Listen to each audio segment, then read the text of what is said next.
Some conservatives are warning President Trump's words and actions are starting to cause cracks among Republicans and even his diehard MAGA base. Less than 24 hours after Rob Reiner and his wife were found murdered, instead of heartfelt condolences, Trump attacked the film legend online.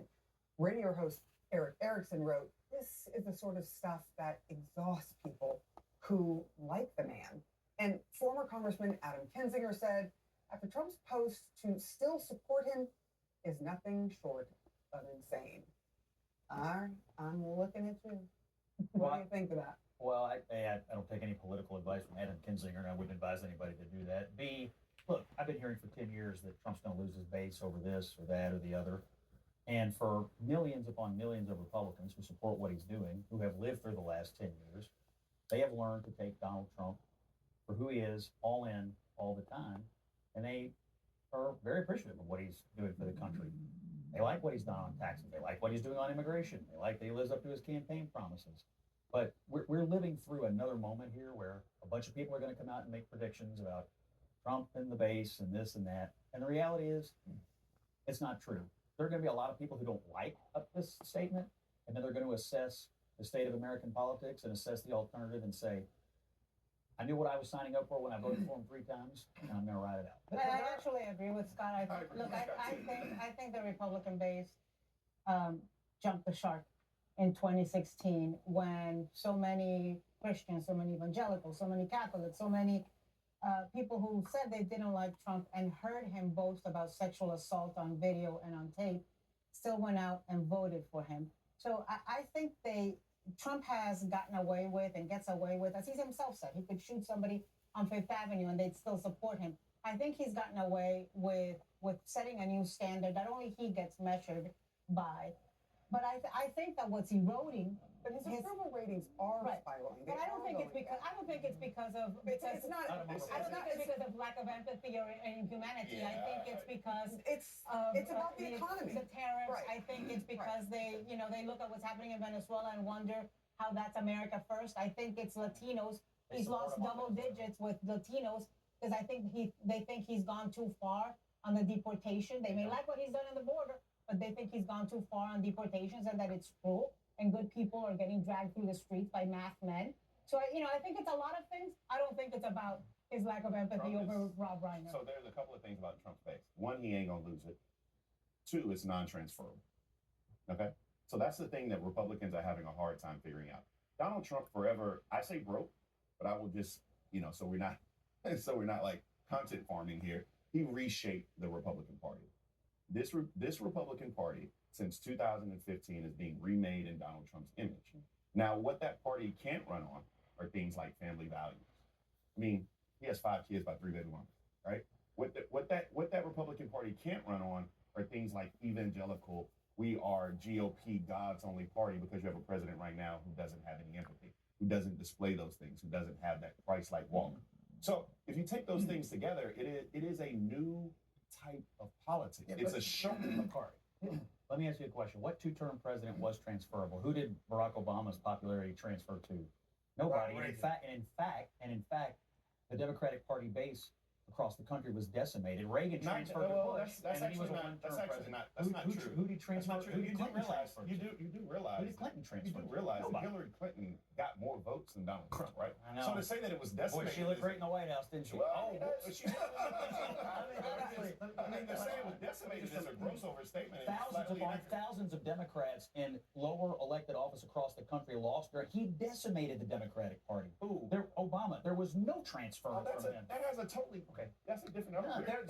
There are some specific signs. By the way, I think it's healthy to have a president where some members of his party on some issues can question him, whether you're Democrat or Republican, right? It's never good to have absolute fealty. But let me give you some specifics that show that he's not going to lose the base. You're right about that. But just for example, there was a poll the other day by Marquette University that showed that 48% of Republicans and 47% of independents don't like his prosecutions at a DOJ aimed at his political enemies. That's, again, almost half of Republicans don't like that. The boat strikes, right? You have leaders of Congress, Republican leaders, saying we want hearings, we want answers. They support That's fair. But they want answers. They support the boat strikes. Okay, but they want answers. That's better. That's some accountability that's so specific.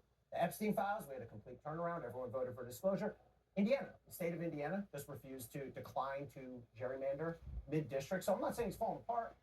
I'm under no illusion about the strength of Donald Trump, but there are signs, and there are signs that this is not going to be absolute. That was brilliant. I mean, that was good research and depth. But you don't even have to go that far. You can go to elections that we just recently had. I mean, Republicans got mollywopped. Republicans lost the city of Miami. By 20 points. By 20 points. I mean, you're hemorrhaging Hispanic voters. I mean, so look. Let me ask you this question. Does Trump care? No, and that's the In biggest other words, point. he's not running for re-election. Right, I think he cares. That is the most brilliant point made tonight. I I actually disagree, know he cares more about Yeah, his legacy. Uh, He wants to be known 100 years from now the way Teddy Roosevelt. If he loses the House and/or Senate, there's going to be what he hasn't had so That's far, kinda normal. which is Didn't oversight. Clinton lose it? I mean, Yeah, but isn't that kinda normal? the Is kind that of kinda what things he's happens? doing, the kind of things he's doing in this second term very quickly without any oversight, it would change dramatically if all of a sudden the control of the House I of agree Congress with you, changed. and I think that's why he's And I'll doing tell you another reason why I think his numbers are suffering. Today, December 15th, is the last day of the enrollment period for the health exchange. And there's a lot of Americans, But Republicans, to your point, I think Democrat, and he's everything rushing in through between, this because he knows you're right. that don't If he know what loses- they're going to do, that are going to choose to go naked without health insurance, and that's going to cause people getting sicker, and some people He's running dying. for 2 years to do as much as he can in these 2 years. The Wall Street Journal had a big piece today about his executive power, how he's like pushing the Supreme Court out of the way, pushing the Congress out of the way, and he's just running right up the middle. It's called the imperial presidency, and he's going for it because I think you're right. I think if he loses in the midterms, that everything's going to change. But he's running the country for his legacy, so that 100 years from now, he's on that list of greatest presidents in the United And States. Or worse I think presidents of the United States. history is unique because the way that history looks at individuals, it usually takes their greatest character attributes and shines a light on them, right? People are usually look more fondly, whether or not it's a rapper. You didn't even have to be that good of a rapper, but if you died a little while ago, they actually look at you a little different. I'm not about to name names because I'm in New York, and so people look at you a little bit differently about what type of artist you were. Right? If you were a politician, people look at you a little bit differently. And we all know that Donald Trump has the greatest envy of one person, which is Barack Obama.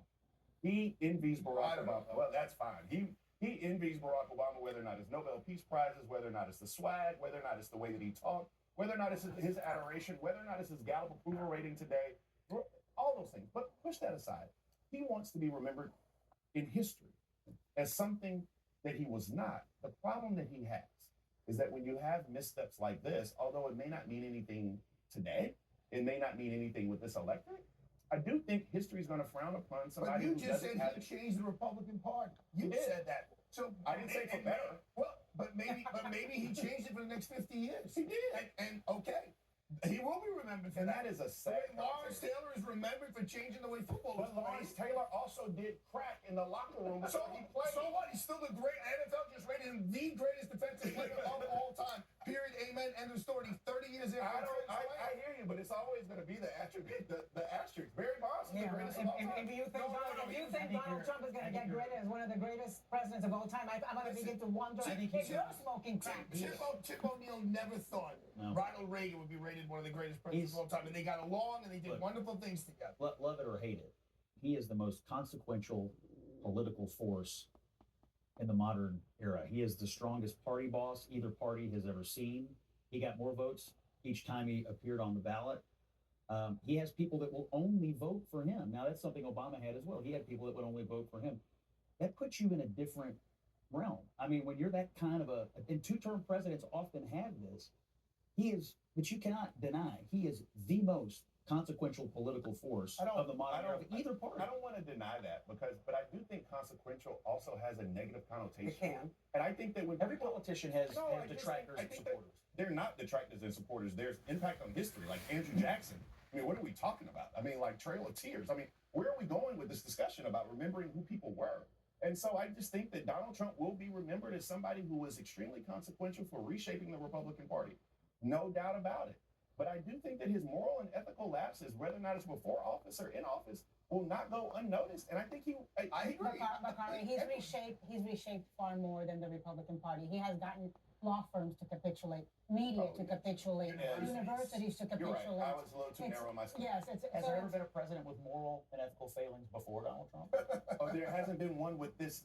I mean, this is a gumbo. This Maybe one in your party? This This is a gumbo. Just This is ask. a gumbo of moral and ethical failures. But you Okay, said what- earlier, it's got to do with the transparency. We knew But I what was the on a Kennedy roll. brothers were doing. As a child lawyer, I was on a roll. All right, I'm sorry. People were like, they were vibing with me. All right, No as a traveler, I know what to object to. No president until Trump ever had a moral or ethical failing. That's not what I was saying. Come But, on. but Donald Trump has the gumbo of moral and ethical failures. I mean, look. If No, you he's got, you know what he's got? He's got the gold medal that he Yeah, so much he wants should get the of Nobel ethical Prize. for breaches. this. All right, we're going to leave it there. The Breaking Nobel Prize news. of